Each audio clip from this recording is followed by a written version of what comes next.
bom dia a todos, Sr. Presidente, Senhoras e Senhores Deputados. Abandono escolar precoce, desemprego ou trabalho precário, baixos salários, imigração, dificuldades na aquisição da primeira habitação, bem como na constituição de família. Estes são apenas alguns dos grandes desafios e problemas que afetam atualmente a população em geral e os jovens em particular. No nosso entender, os jovens são fundamentais na construção das sociedades democráticas e, infelizmente, continuam hoje a conhecer muitas desigualdades. E, por isso mesmo, é preciso combater essa injustiça social, bem como a pobreza, a precariedade e a falta de oportunidades individuais, onde a qualidade de vida das pessoas e a sua realização e felicidade estejam em primeiro lugar. É o agravado destes problemas que os jovens não querem, mas sim a apresentação de soluções efetivas que não passem simplesmente por estágios profissionais ou programas de emprego, tablets nas escolas ou kits babé. Mas para inverter esta realidade, ou pelo menos minimizá-la, é preciso que o Governo Regional, ou melhor, os nossos governantes, deixem a terra e lidem com as pessoas diariamente. E quando a oposição fala ou alerta os membros do Governo Regional para determinados problemas ou assuntos, não está a dramatizar. Não está a dramatizar, como já anunciado por alguns. Apenas pretende que quem governa tenha a humildade suficiente para perceber que a sociedade atual está em constante evolução, que por seu turno traz novas exigências e há que dar resposta às mesmas, em prol de todos os madeirenses e porto-santenses. Mas em vez disso fazem uma política do bota abaixo e não sabem separar as águas. Para todos juntos construirmos um futuro melhor para a nossa população, que confiou em nós e nos elegeu para a representar. Sinceramente, eu começo a pensar que certas pessoas falam por falar e que nem acreditam naquilo que dizem. Apenas o dizem porque fica bonito lá para fora e traz votos. Ou então, no caso do CDS, é mandatado para o fazer. Eu, se estivesse nesse papel, dormia de consciência pesada. Ou então nem dormia a pensar naquilo que disse, contrariamente aos meus princípios e valores que sempre defendi. Mas isso sou eu, que não deturpo a realidade, porque tenho plena noção que na minha realidade existem crianças que vão para a escola com fome. Na minha realidade há crianças que não podem praticar a modalidade que tanto gostam porque os pais não conseguem pagar a mensalidade.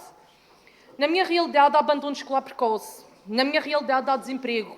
Na minha realidade há pessoas que emigram por falta de oportunidades na terra que os vi nascer. Na minha realidade há jovens que não conseguem ter filhos porque não lhes sobra qualquer valor no final do mês, porque recebem muito pouco ou têm condições de trabalho precárias. Na minha realidade há muitos jovens casais que ainda vivem e estão dependentes dos pais, pois não conseguem pagar um crédito de habitação, não conseguem sequer um crédito de habitação, já que a taxa de esforço não o permite. Na minha realidade existem pessoas a perder a sua habitação porque estão sufocadas de dívidas e não as conseguem pagar. Têm de optar por meter o comer na mesa ou pagar as contas, etc. Eu apontaria muitos mais casos concretos daquilo que é a nossa realidade, mas não tenho muito tempo para o fazer, talvez numa outra oportunidade. Mas dos exemplos que já dei, eu penso, será que é a oposição que vive no mundo à parte ou somos só nós que conhecemos as pessoas com problemas e dificuldades? Enfim, Sr. Presidente, Senhoras e Senhores Deputados, um governo tem de ser capaz de intervir e servir o interesse de todos, e não apenas de alguns, tal como acontece na nossa região. E por isso a Madeira precisa de um novo paradigma de desenvolvimento para a região. Para além de outras áreas fundamentais, invista nos mais jovens e nos mais vulneráveis. Seria importante um reforço de instrumentos que visem a diversificação da economia regional e a qualificação do emprego local.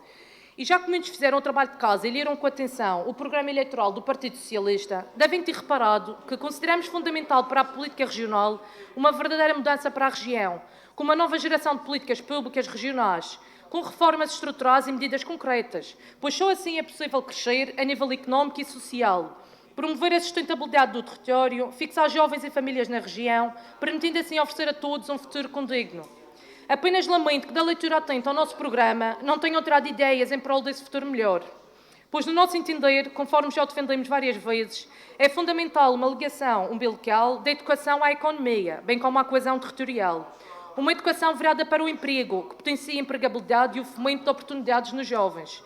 Uma região que valoriza as crianças e os jovens. Uma região que fomenta oportunidades, crescimento económico e investimento das empresas, que permite um maior rendimento disponível das famílias. Uma região saudável e com mais saúde. Uma região preparada para a próxima década, que cria empregos dignos e qualificados. Mas, infelizmente, tudo isto e muito mais não é possível com a governação do PSD e do PSDB. Peço desculpa, do CDS. Pois este é um modelo de desenvolvimento que não cria oportunidades, que não consegue atrair novos investimentos e que mantém a nossa estrutura económica em contínua dependência da conjuntura externa. A Madeira precisa, sim, de uma nova agenda política para as pessoas em geral e para a juventude em particular, que contemple as diferentes áreas, assente não só em apoios para a continuidade de estudos, para além da escolaridade obrigatória, no ensino superior e em outras modalidades de formação, como também no lançamento de propostas de incentivo à empregabilidade, ao acesso à habitação e à mobilidade. Para o Partido Socialista é fundamental, em termos do futuro e do presente dos jovens, o investimento a realizar pela política educativa, no empreendedorismo, na inovação, na criatividade e na capacidade de participação dos jovens, em que a transversalidade das propostas específicas de cada um dos setores da governação inclua uma perspectiva multissetorial, global e integradora. E por isso o Partido Socialista apresentou 52 propostas de alteração em especialidade à proposta de orçamento regional, muitas delas a pensar verdadeiramente nos jovens madeirenses e porto-santenses, tais como alimentação gratuita nas escolas, transportes e manuais escolares gratuitos em toda a escolaridade obrigatória, gratuidade nas creches e pré-escolar, incentivos à contratação de jovens pelas empresas da RAM, programas de intercâmbio e voluntariado para jovens, entre outras igualmente importantes. Resultado, todas elas chumbadas. Ou seja, é uma grande prova que este Governo não aposta nem se preocupa com esta faixa etária da população. Uma palavra, lamentável. Pelo contrário, na primeira negociação orçamental da legislatura, na Assembleia da República, os jovens socialistas elaboraram e negociaram várias propostas de alteração ao Orçamento de Estado de 2020, tendo assegurado a inclusão de 11 medidas no mesmo, uma prova de que este Governo é um dos que mais investe nos jovens portugueses. Medidas que convém anunciar: acesso automático às bolsas de estudo no ensino superior, majoração do complemento de alojamento para os estudantes do ensino superior, faziamento do pagamento da propina, alargamento da majoração prevista nas deduções em IRS para filhos até os 3 anos, tendo em vista a promoção da natalidade, reforço gradual do orçamento do programa Porta 65 Jovem, reforço do programa de remoção de amianto, aprofundar o direito à saúde reprodutiva e à educação para a saúde sexual, isentar de emolumentos os registros decorrentes da mudança de sexo, assegurar a renovação do programa Converte Mais, alargar os descontos nos passos aos alunos dos cursos de especialização tecnológica, alargamento da medida IRS Jovem aos jovens trabalhadores estudantes.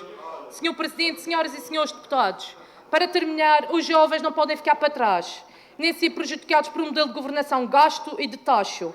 É preciso igualdade de oportunidades, mas para isso é preciso afirmar um verdadeiro futuro da região, onde os valores da República, da democracia, da liberdade, da fraternidade, da solidariedade e da igualdade orientem a construção de um futuro melhor pelas pessoas em geral e pelos jovens em particular. Obrigada.